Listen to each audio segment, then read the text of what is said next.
Hey, what's going on? It's your boy BT, and I came here to talk some boxing with the thousands of True School Sports subscribers. What's going on, guys? Now, first of all, Merry Christmas Eve to all you guys out there. Hope you guys have a great one.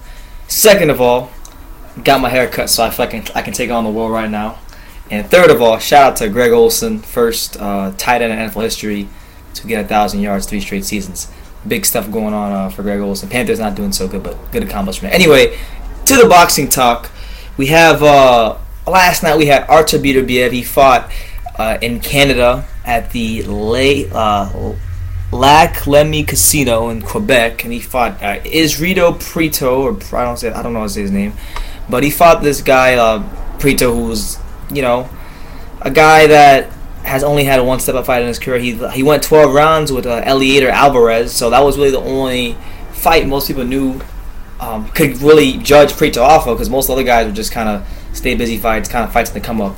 So Artur Beterbiev was fighting a guy that one of the top level light heavyweights fought that he can kind of measure himself up against, and Prieto was able to take Alvarez all 12 rounds. And last night you saw Beterbiev, he flattened Prieto, and he became the first guy to not just beat him but knock him out. So it's always premature when a guy has 11 fights, but look, you gotta look at Beterbiev's resume so far. I mean, I know it's not gonna ooze of big names, but let's look at it like this.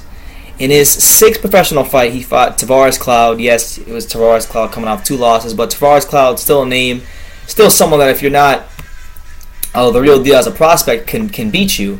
And he made easy work at Tavares Cloud. And then in his next fight, which is probably the fight that put him on the map for some people, was the fight with Jeff Page Jr., who was also at the time undefeated.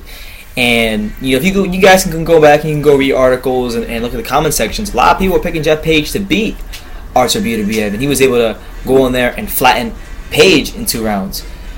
So there was that. Then there was the Gabriel Campillo fight, another guy that Kovalev and other top light heavyweights have fought. Flattened him, knocked him out in the early stages of the fight. I think it was like the 3rd round.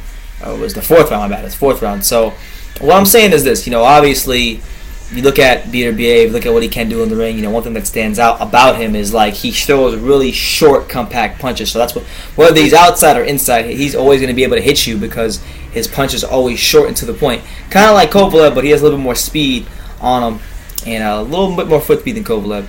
And we know that Beterbiev beat Kovalev twice in the amateurs. So my question is this. Do you guys think that Beterbiev is like the next big thing at light heavyweight? Now, I can't really say. I mean, while he has put together for 11 fights, a solid resume, he's still a lot there to be determined. I would like to see him at some point, take on a top level guy, maybe a Barrera who just won. That would be a good one because we counted a lot of us, myself included, counted out Barrera against Shabransky. He went in there and dominated Shabransky.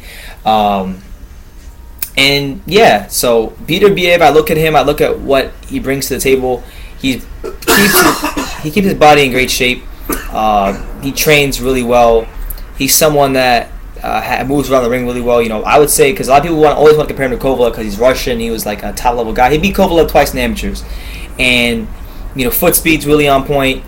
Someone who throws a lot of short punches and has more so than Kovalev. Kovalev has power, no doubt about it, but I feel like Beterbiev has just a little bit more one-punch knockout power than Kovalev, and right now you're looking at his first 11 fights. He stopped everybody they put in front of him, and they haven't all been cans. A lot of those guys were not cans. You go look at Kovalev's first 11 fights, and they weren't necessarily against guys of the level Beterbiev was fighting, and I'm not really sure. Did he stop everybody in his first 11 fights? No, he fought Darnell Boone in his 10th fight, so he didn't stop Darnell Boone. That fight was a close fight, and that was a split decision. So, with that being said, Beterbiev is one of those guys. He's coming up really fast. He's someone who has an incredible amateur pedigree. One of the better amateurs to come out of Russia in quite some time. And you look at the light heavyweight division now. You have the Kovalevs of the world, the Wards of the world, and I'll say it like this. Ward. I gave Ward a lot of flack for basically saying he's gonna retire. If he was to ever step in the ring and beat Beterbiev, I even made the video about it with Travis Gotti. You guys can look back at it. I said it back in September. If he's able to beat Beterbiev or Adonis Stevenson, as much as I don't like Ward, I'd probably have to bump him up to pound for pound number 1. And right now, my TSS pound for pound list, he's number 10. So right now, he should fight Beterbiev if at some point if he wants to prove himself even more at light heavyweight. But aside from that, you look at the rankings at 175. He's currently ranked fifth by Ring Magazine, and there's some notable names for him. Like I mentioned, Barrera. There's Elliot Alvarez. Nathan Cleverly's another guy who's been experienced, been in there with some top names. So I feel like in these next 3 to 4 fights, we're going to see Beterbiev really take some steps up in class, and you're going to see a guy that has the potential to take over this division. I mean, there aren't many guys that I would pick against Kovalev. Obviously, I'm not going to pick Beterbiev against Kovalev right now, but maybe 6 fights from now, depending on how he looks, I might be tempted to favor him over Kovalev. He's that good, and there's very few people in boxing whose opinions I respect, honestly, because a lot of opinions are clouded with biasness, and most people just don't know about boxing. But one guy whose opinion I do trust, and I'm friends with him on Facebook, but I don't talk to him that much. Shout out to John the Iceman Scully. He used to fight back in the day. He fought Michael Nunn way back when. But he works with Beterbiev, and he said nothing but he's giving this guy nothing but high praise, and I really don't hear him give 20 fighters high praise. So once I hear John the Iceman Scully give a fighter high praise and say that this guy is the real deal, he's the truth, aside from what I see and can judge myself, that gives a little more credence to Beterbiev and who he is as a fighter. So last night he stopped Prieto, did way better against him than Alvarez did. So that being said, I think he's going to be somebody in the very near future who establishes himself as a top 3 light heavyweight. But you guys out there in YTBC, in the boxing world, let me know. Do you think Artur Beterbiev can be someone who, within the next 2 years, becomes the best light heavyweight in the world? I believe he can become that. But you guys out there, let me know what you think. Leave your comments down below. Take the time to subscribe, and you can love me or you can hate me. But I'm just a kid from Daniel. So until next time, take care, guys.